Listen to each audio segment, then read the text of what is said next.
বিপ্লব দেখতে চাই না। আমরা শান্তি চাই, আমরা স্বস্তি চাই, আমরা গণমানুষের মুখে তাদের মৌলিক অধিকারগুলো ফিরিয়ে দিতে চাই।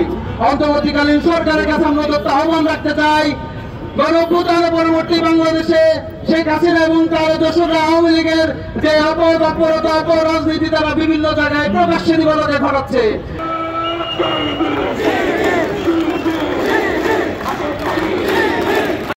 আপনারা টাল বাহানা করবেন না। আমরা দেখতে পাচ্ছি আওয়ামী লীগ 16 বছর যে সকল কার্যক্রম সংগঠিত করেছে, এটাই প্রমাণিত হয় আওয়ামী লীগ একটি সন্ত্রাসী সংগঠন।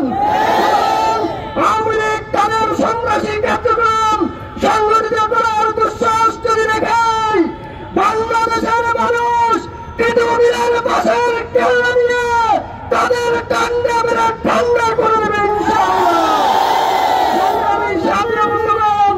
আমরা গতকালকে রক্ষা করেছি বিএনপির মহাসচিব মির্জা ফখরুল, তিনি বলেছেন তারা যদি ক্ষমতায় যায় তারা আওয়ামী লীগের সকল মামলাকে নাকি প্রত্যাহার করে দেবে। এই দুঃসাহসিকতা দেখাবেন না। যদি দেখান আওয়ামী লীগকে যেভাবে দিল্লি বানিয়ে দেওয়া হয়েছে, আপনাদের দিল্লিও জায়গা হবে না।